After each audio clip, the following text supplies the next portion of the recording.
Muito bem, sejam todos muito bem-vindos e todas muito bem-vindas, iniciando aqui mais um AlphaCast, e aí você pode participar do nosso canal, acompanhar os vídeos e as entrevistas que a gente já fez aqui, e hoje iniciando mais uma conversa, eu e a professora Josi. Olá, professora, tudo bem?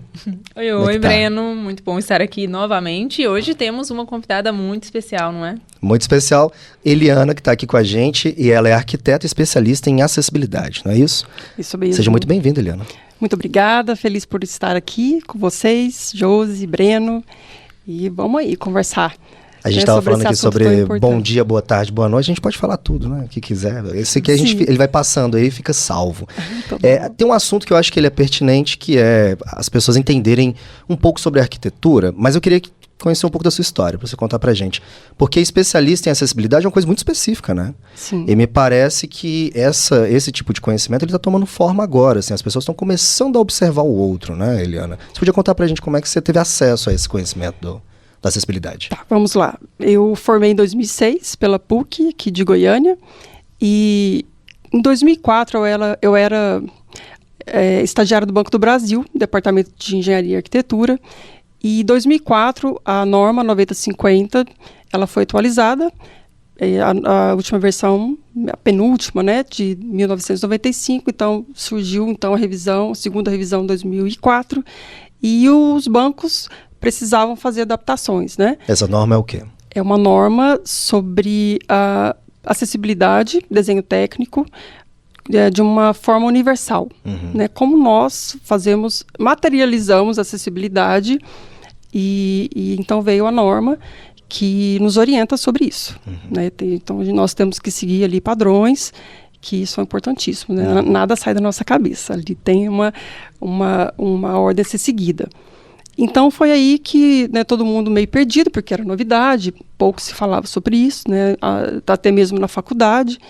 Então o banco solicitou um mini curso de um engenheiro especialista na época, que é o Augusto Fernandes, né? Hoje nós somos amigos, né? Incrível isso, né? Porque o universo é muito incrível, assim, de unir as pessoas, principalmente nesse aspecto, né? Ele lançou uma semente ali e eu, né, dei fruto. Exato. Então aí ele foi passado as questões de acessibilidade, e foi aí que a acessibilidade entrou na minha vida, em 2004. E eu percebi a importância a profissão, né? No caso ali de arquitetura, eu sendo uma arquiteta urbanista, como impactaria nos projetos. Porque nós projetamos para pessoas, e elas são das mais diversas, né? Das mais diversas condições, e surgiu dessa forma. E aqui estou até hoje, já são mais de 15 anos trabalhando nessa área.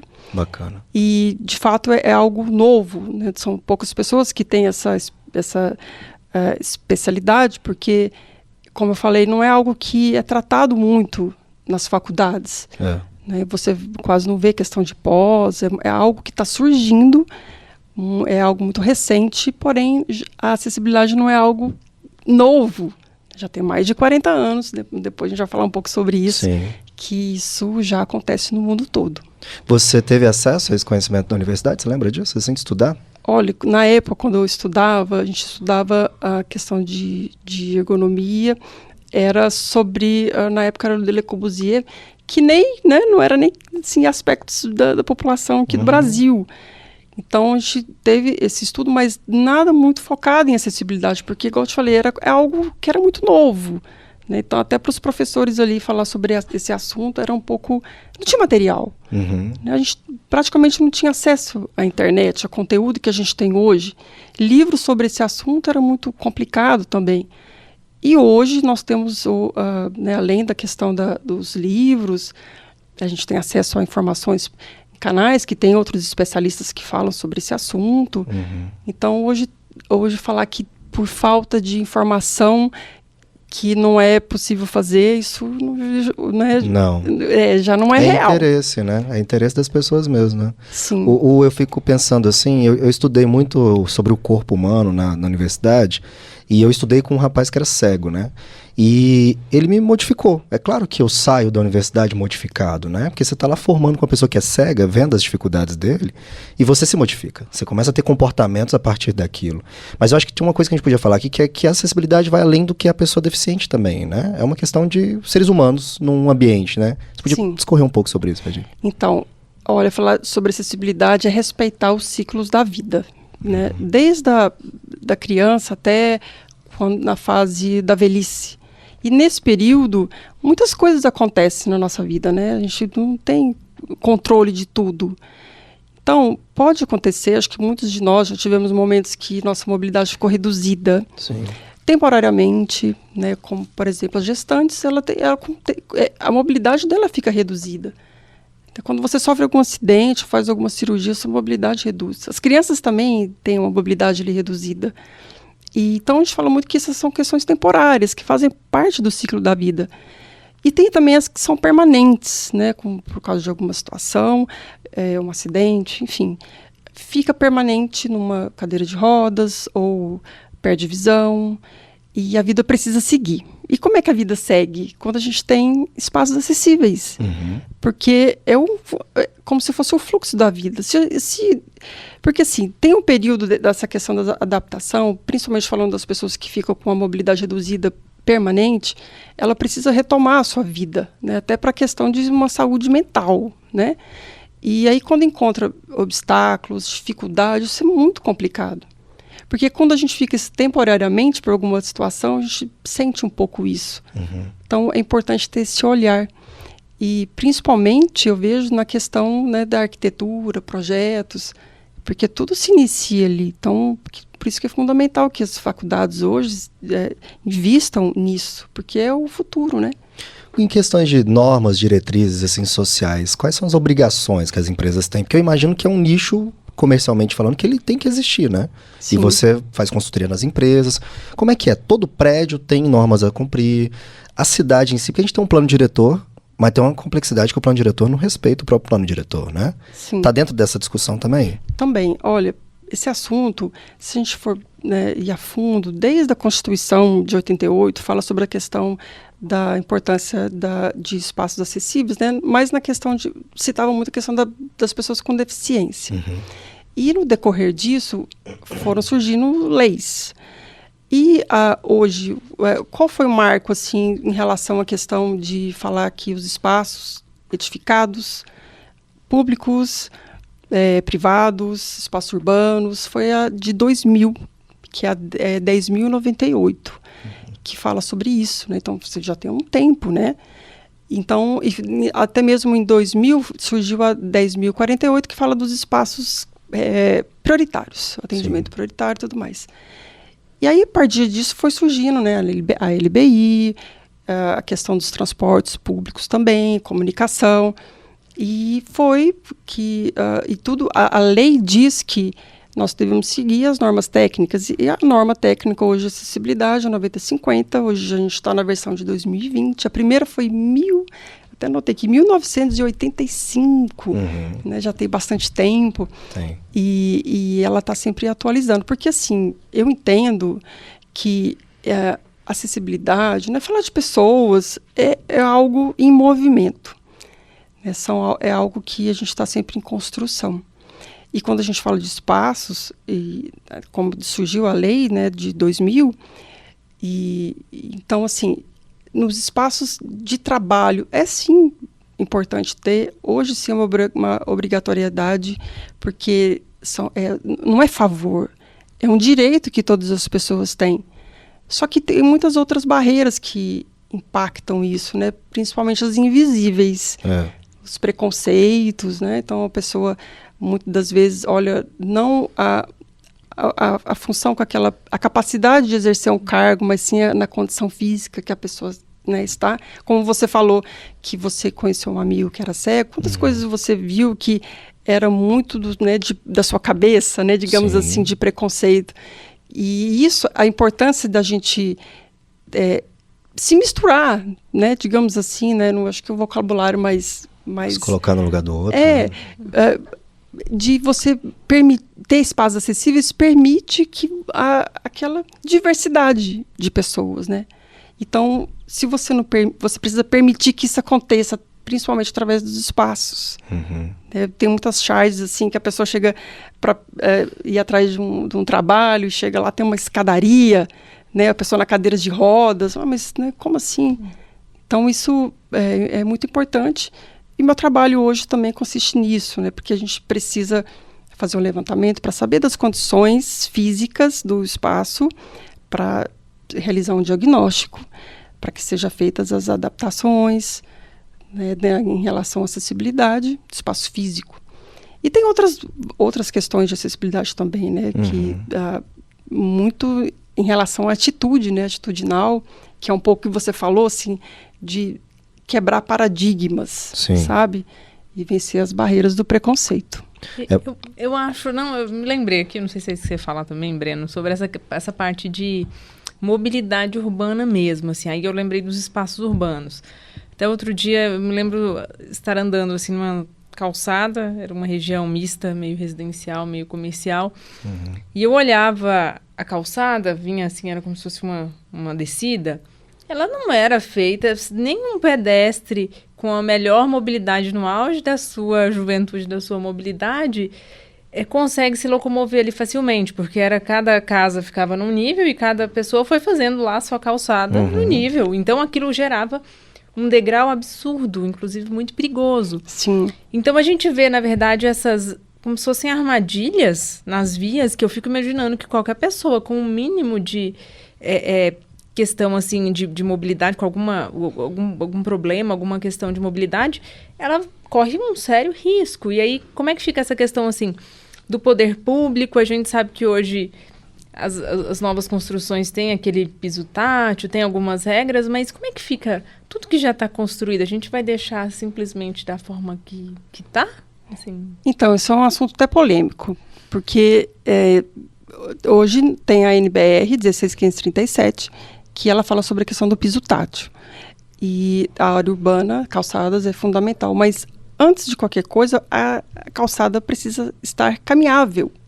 Porque acontece hoje, eu entendo, assim, do meu ponto de vista, que as prefeituras meio que delargaram para os donos de imóveis resolver o problema da calçada. Eu entendo que a calçada é uma via pública, assim como o carro, que é, né, carro, assim, a rua é para carro, a calçada é para o pedestre. Então, são vias públicas. Então, por que nós temos essa obrigatoriedade, né, inicial de resolver o problema das calçadas, que é um problema urbano muito complicado, porque muitas das casas avançam ali o passeio público, gerando aquela rampa que vira um obstáculo, e isso é muito complicado de resolver.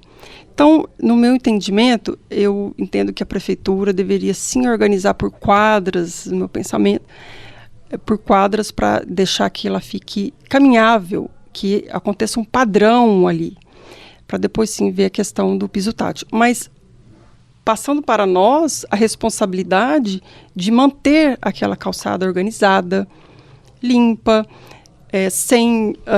muitas pessoas entendem que a calçada é a extensão da casa dela, né? Então, coloca ali banco, coloca vaso de planta, e isso, né, não é correto. Então, eu entendo que a nossa obrigação para que desse certo essa questão das calçadas fosse de conservar ela organizada. Mas sim, a prefeitura resolveu o problema dessas calçadas, porque sabia que, assim, eu estava vendo uma pesquisa no HC de São Paulo, muitas pessoas se acidentam caindo em calçadas. E teve uma pesquisa, foi de 2012, de 195 pessoas que caem na calçada, isso foi o HC de São Paulo que trouxe essa informação. 87 caem, são devido à queda na calçada, né? Ali no pessoal da ortopedia. E assim, são pessoas, essa pesquisa foi feita entre pessoas de 30 a 55 anos. E isso para o poder público, esse tipo de acidente, gera um custo também.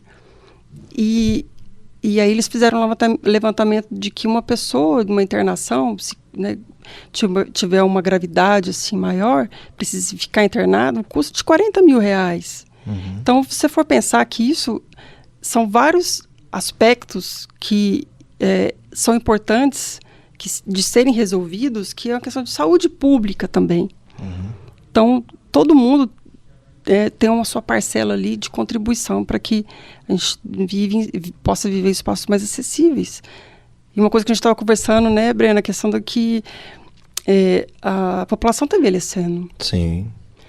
Isso é uma coisa que a gente tem que se pensar também. Mas quando a gente é novo, a gente não pensa nisso, não. A gente não pensa. Só quando a gente começa a sentir as dores da idade, né?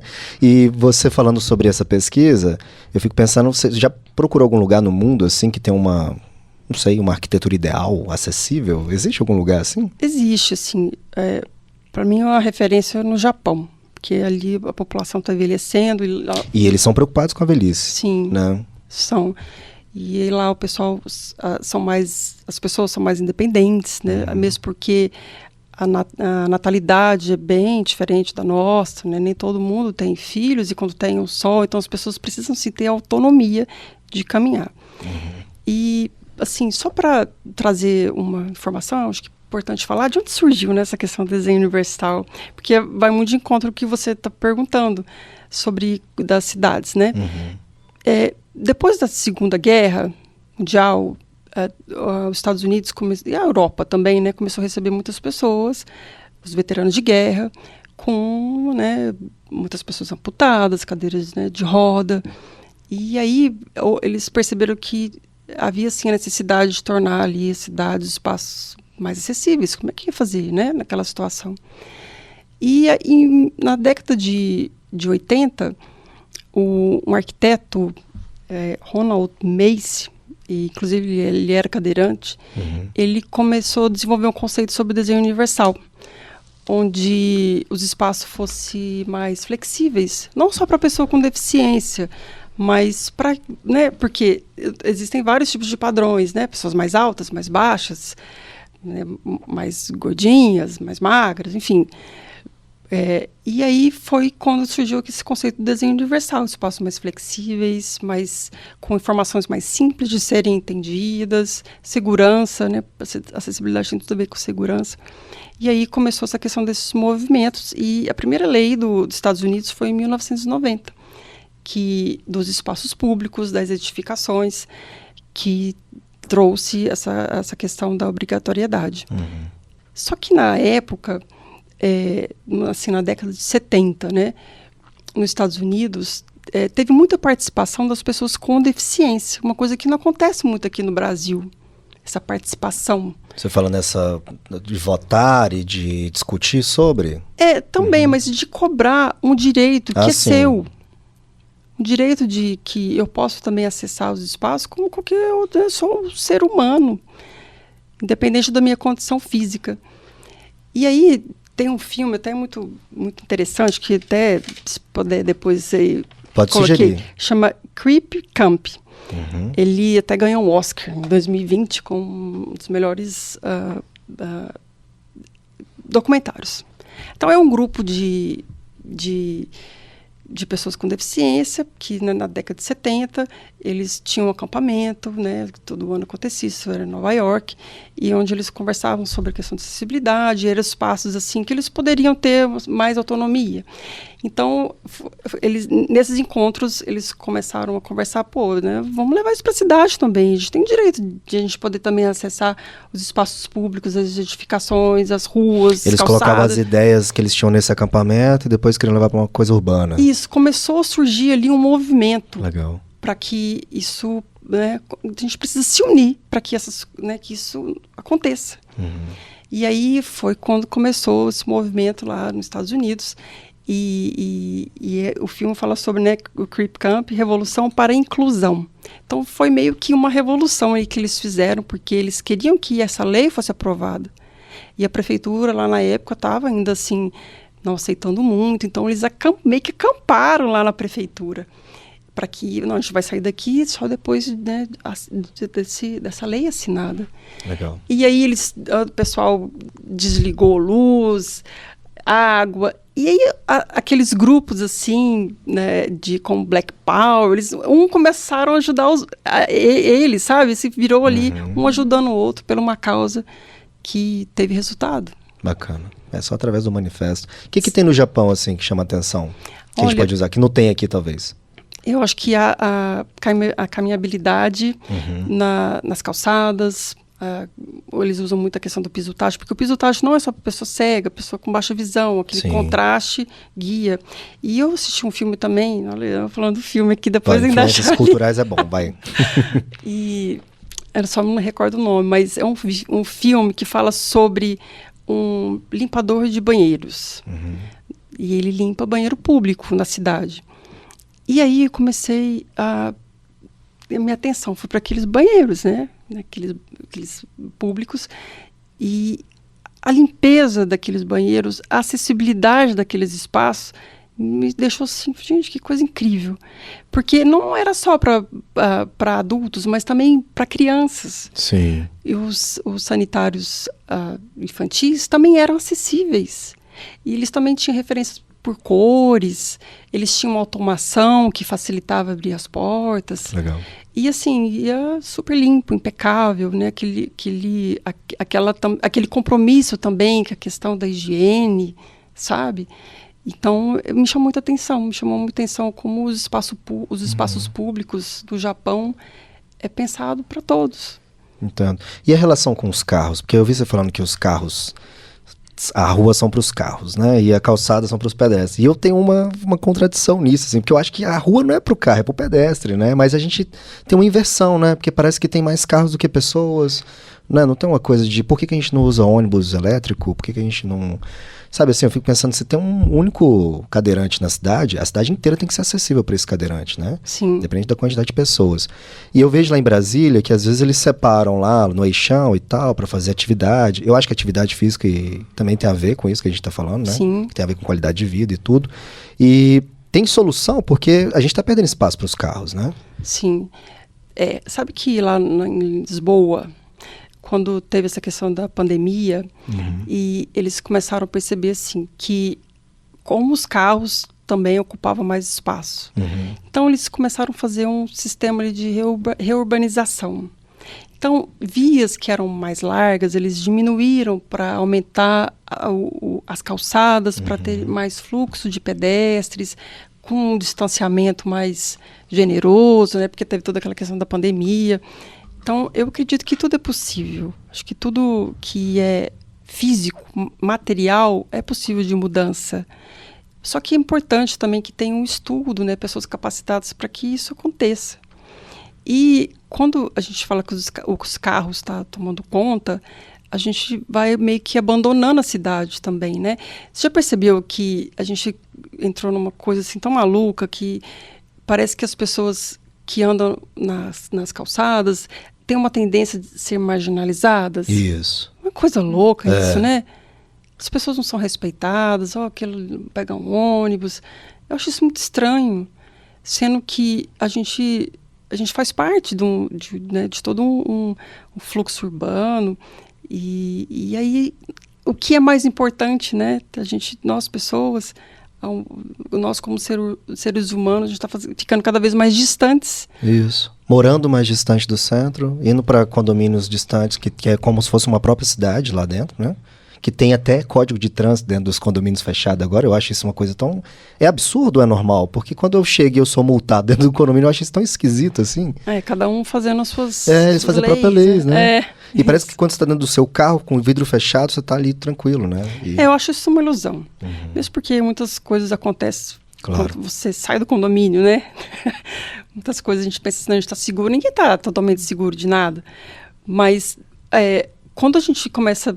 as pessoas ir para espaços mais distantes, por causa de condomínio e tudo mais, a cidade vai meio que morrendo, né? A parte da segurança também, isso é muito... Esse aumento não vai contra o que você faz?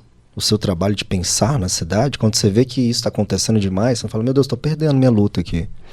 Então, mas sabe o que acontece? Assim, quando tem que nem Goiânia, vou colocar Goiânia. A Goiânia é uma cidade de expansão, uma jovem cidade. E ela está crescendo, né? Hoje, Goiânia é um canteiro de obras. Sim. Se expandindo e tudo mais. É importante que ali, na prefeitura e tudo mais, tivesse estudos mais inteligentes para como isso vai crescer sem impactar a questão da mobilidade das pessoas.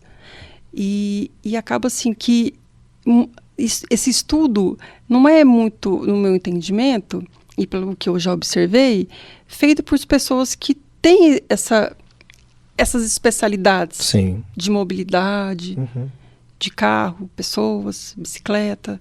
Isso tudo é mobilidade urbana. E eu fico triste de ver, porque a gente deveria aprender com cidades que hoje já está... É complexo você querer arrumar como São Paulo. Então, por que a gente não pode pegar a experiência do que já existe e fazer diferente? Até de países, né? Porque é aquela coisa, né? Como você falou, a gente espera acontecer. Esses países hoje que têm a questão da acessibilidade hoje mais resolvida, foram países que passaram por guerra, dificuldade. Sim. E a gente tinha que agradecer que nada disso aconteceu aqui. Eles já viveram a experiência, né? Isso. E a gente aprende com eles agora. Porque se a gente está começando, se a gente está fazendo, né, está construindo espaços novos, por que a gente não já faz ele? Não podemos fazer de uma forma já correta. Igual a rampa, quando eu falo, né, para os clientes. Rampa, escada, tem que fazer o corrimão. Pô, vamos fazer da forma correta. Qual que é a forma correta? A forma correta são corrimãos duplos, com 2 alturas, porque existem pessoas com baixa estatura, crianças também, né, que precisam segurar ali no corrimão mais baixo. Aí tem o mais alto e nos 2 lados, em ambos os lados, né, porque pode acontecer que você está com o braço machucado de um lado, carregando alguma coisa no outro, então é importante que tenha dos 2 lados. E na maioria das vezes é feito com uma só altura. Isso. E é aprovado, mas tem uma questão também complexa, porque as leis não se conversam. O bombeiro aprova com só uma altura. E na norma técnica, não é dessa forma. Mas será que não tem, assim, o que eu falo da minha experiência recentemente que eu tive, recentemente não, faz alguns anos, mas lidando com essa questão de aprovação de projeto para construção e tudo mais. E aí você se depara com essa questão de acessibilidade, porque tem algumas coisas que ficam lá no projeto que você precisa fazer e está lá. Não tem nada especificado, mas está lá, que precisa seguir a norma tal. Certo. A própria prefeitura, pela experiência que eu tive, ela é como se ela lavasse as mãos, ela não te dá maiores informações sobre isso, ela deixa como se fosse assim, você que é o responsável. Então, você é que tem que se virar junto com o profissional que está te assessorando para você fazer isso aqui do jeito certo. E aí, justamente, eu fico imaginando quantas pessoas... Eu, na época, parei para ler lá aquele tanto de norma para tentar entender. E não é tão fácil para mim que não sou da área. Então, eu fui entender um monte de coisas que eu via que não estavam especificadas ali e tinham a ver com tudo. Tinham a ver com piso tático, inclinação da rampa, que eu não sabia que existia isso, mas tem lá, né, os percentuais. Sim. Que é uma coisa que eu sei que, na prática, a maioria das pessoas desconhece. E é como se, assim, eu imagino que... talvez se tivesse um envolvimento para tornar essas informações mais acessíveis para justamente quem não é da área, quem está só ali tentando fazer a coisa certa, talvez, será que não seria mais, né? Assim, a gente teria mais sucesso? Porque eu fiquei, assim, realmente impressionada com essa dificuldade de as coisas serem muito... você tem que seguir uma norma, mas, assim, você que vai lá e interprete, ao invés de as coisas estarem já mais pré-determinadas, até para evitar problemas de interpretação, né? Eu interpreto um pouquinho do meu jeito. Entendi. Assim, a questão das normas técnicas, né? Ela é...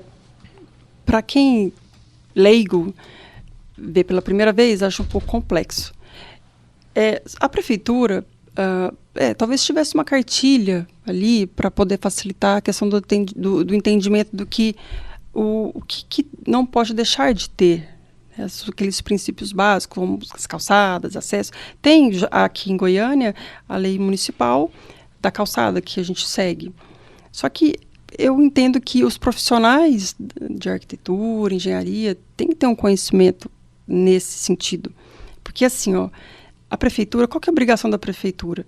Ela vê a questão das calçadas, do acesso. Mas a parte interna, você vai fazer um projeto, né? Falando assim como o arquiteto responsável pelo projeto. A responsabilidade é sua. Tanto é que a gente assina o termo técnico de responsabilidade, que nós... e lá tem um item que fala, eu declaro que estou seguindo as normas técnicas de acessibilidade atuais. Então, a prefeitura, o entendimento é que você tem esse conhecimento, só que muitas vezes isso não acontece. Mas e aí onde que dá o problema? Quando vai fazer o ABITS, né, conferir se o que você colocou no projeto está igual ao que você construiu, é onde que as coisas acontecem. Porque é onde a obra ela é embargada, você tem que refazer, os alvarás não são liberados, e aí acontecem muitos problemas, né? Então, é nossa responsabilidade como arquiteto de desenvolver o projeto de acordo com as normas técnicas. E igual o engenheiro, né? Um projeto de estrutura não é de responsabilidade dele. Assim como um laudo médico, né? Um diagnóstico. Então, eu acho que trabalhar com pessoas especializadas na área é fundamental para que coisas assim não aconteçam. E tá muito disponível hoje, né? Igual eu falei, na internet, as normas técnicas também estão. Tem muita informação. Tem muita informação e a gente tem que ser curioso. Eu sou super curiosa, estou sempre mexendo, buscando. Então, assim, é um pouco da nossa parte, né? De exercer o nosso papel de cidadania, de saber também cobrar o que precisa ser cobrado e o que precisa ser cobrado. Preciso estudar também para entender esse assunto. É muito interessante. Eu sigo um cara na internet, ele tem um perfil que chama Ecobarreiras. Aí ele cria umas barreiras de garrafa PET, coloca no rio, o curso do rio passa e o lixo fica nas garrafas, ele vem com uma pá e retira o lixo. E aí ele foi denunciado pelos moradores da região, porque eles falaram que ele estava carregando coisa demais, estava fazendo bagunça demais, e ele estava limpando o rio. Entendi. E aí eu fico pensando nisso assim, né? Em que momento que a sociedade vê alguém que está despoluindo um rio e o critica por estar movimentando e fazendo coisas demais? Que momento que a gente errou, né? Como ser humano? E que momento que tem como resolver? Você é otimista com o nosso futuro? Você acha que um dia o ser humano vai falar, nossa, a gente vai destruir tudo se a gente não mudar a consciência? Olha, eu sou mais realista, né? A gente também ser otimista bobão demais é viver numa utopia, né? Então eu acho que precisa de mudanças, sim, urgentes. Mas eu acredito no ser humano, no seu potencial de mudança. E de onde vem essa mudança? Da conscientização, da informação. Só através da educação, da conscientização, que nós vamos ter ação para poder mudar muita coisa. Só que isso é difícil de chegar. Não é todo mundo que tem esse acesso. E para muitas pessoas, não é interessante que as pessoas tenham informações, que se conscientize, que se desperte para o mundo, sabe? Que saia de uma bolha, assim, que não vai levar a lugar nenhum. Porque tem muitos interesses, assim, envolvidos em muitos assuntos sociais, políticos. Econômicos. E a gente está sofrendo uma mudança, assim, muito rápida, a questão da tecnologia, da inteligência artificial. Então, a gente tem que ter eu penso, né, Eliana, penso que a gente tem que ter um compromisso com nós mesmos no sentido de uma evolução, porque cada um está num tempo, e a gente tem que ter essa percepção, onde nós estamos, para onde eu quero ir, que mundo seria o ideal para mim, e agir daquela forma, ter coerência nas suas ações. Porque eu penso uma coisa, falo outra e faço outra, a gente está completamente desconectado. Então, acho que a primeira coisa para ter essa transformação é a gente se reconectar com a gente. Né? Porque, como eu falei, a questão da inteligência artificial é importante, sim, mas é importante também saber usar. E se a gente ficar mais distante da questão humana, onde nós vamos parar, né? Então, essa questão da acessibilidade, de olhar para o outro, isso nos humaniza. Então, eu acredito no ser humano. Não tem, assim... sendo assim, na minha realidade, porque eu era de um jeito há 10 anos atrás, acredito que vocês também, e a gente está em constante mudança. Eu acho que a gente tem que ter essa consciência, despertar. Muito bom. Deu uma coisa assim, né? O ser humano consegue ser belo e cruel ao mesmo tempo, e a gente fica assim, né? Eu vejo as pessoas na rua, quando alguém vai atravessar, a pessoa acelera ao invés de frear. Eu vejo um pai tirar um picolé da mão de uma criança e jogar no chão. E é doido você estar vivendo nesse lugar, né? Que você estaciona um carro num lugar onde não pode, que você para numa rampa de acesso, e que aquilo nem te desperta um desconforto, né? Tô com pressa, vou parar nessa vaga, não tem ninguém. A gente tem isso, né? E parece que as crianças têm que aprender arquitetura, têm que aprender sobre trânsito, né? Desde criança. Uma coisa que eu queria que você tivesse falado, que esse assunto é muito bom, que dá vontade de falar várias coisas aqui, né? Mas uma coisa que eu queria que você trouxesse é sobre o movimento da arquitetura hoje. Ela tem pensado mais na acessibilidade, porque eu sei que é difícil discutir isso na universidade. É difícil porque os professores não estão preparados para alunos deficientes, e, enfim, acessibilidade de forma geral. Parece que as pessoas têm um receio, né? Porque elas não sabem como lidar, elas não sabem como conversar. E como é que está a arquitetura pensando assim? Você vê o movimento? Você vê eles... Eu vejo. Apesar de tudo ser muito moroso aqui no Brasil, eu vejo que as coisas estão evoluindo. Está tendo essa preocupação em relação a espaços mais acessíveis, principalmente porque é questão de lei. É algo obrigatório. Não é você faz se você quiser, você precisa fazer. E se você não fizer, tem, né, a questão da RT, que tem as suas penalidades, né? Só precisa agora entrar em ação para que as coisas aconteçam, né? Mas penaliza de pagar uma multa e continua ou não? Ou fecha e não... Então, em São Paulo e mais no Sul, isso está acontecendo muito assim, você acabou de... você fez o projeto com o arquiteto, foi construído, e na hora de tirar as licenças, o habites, devido a uma fiscalização, a obra é, né, paralisada, até que se resolva. Isso gera um custo, concorda? Claro. Mesmo porque você, por exemplo, está fazendo um restaurante, você já está com tudo programado, e acontece isso, olha o baita prejuízo que o cliente vai ter em relação a isso.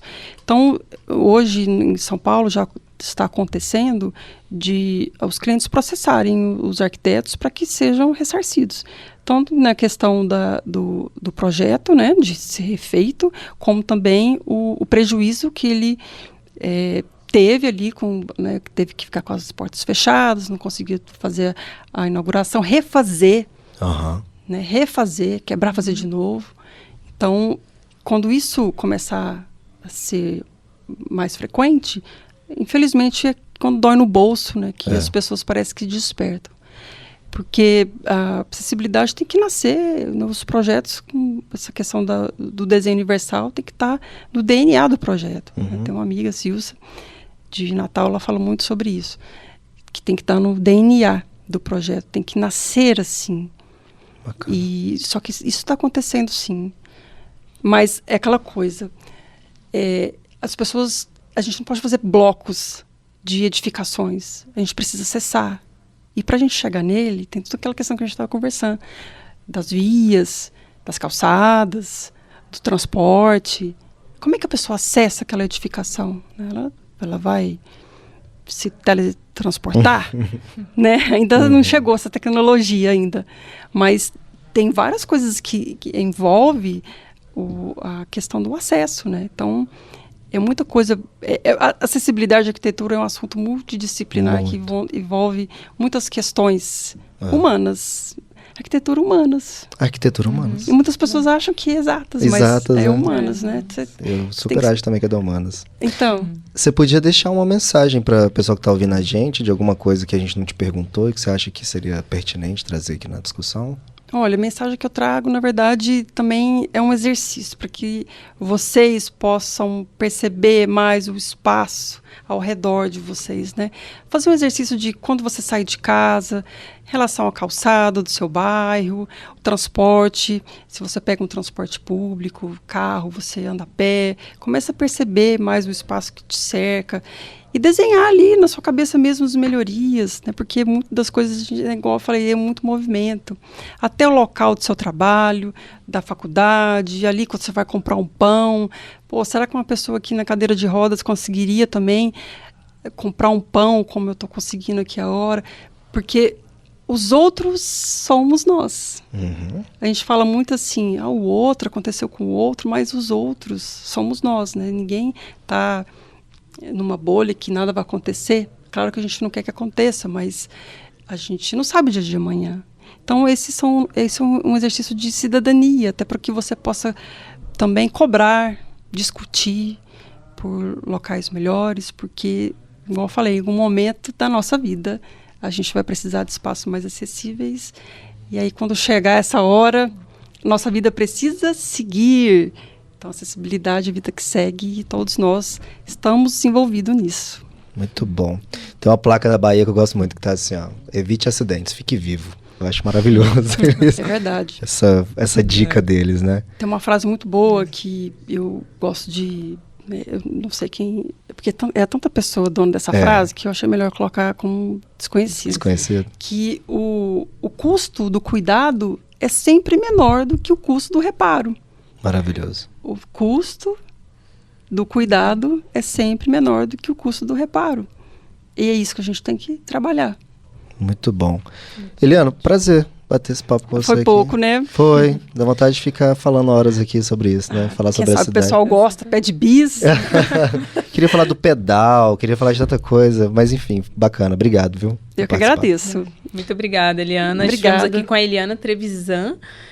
Para o pessoal te encontrar também nas redes? Você quer sim. O meu Instagram é @estrevisan. Tenho da minha empresa também, da Conexão Acessível, é @Conexão Acessível. E acho que é isso, né? Show. Fica salvo esse programa, você aproveita, escuta, compartilha, marca sininho e tudo que vocês já sabem aí. E até a próxima, né, professora? Até mais. Até a próxima. Tchau. Tchau, tchau.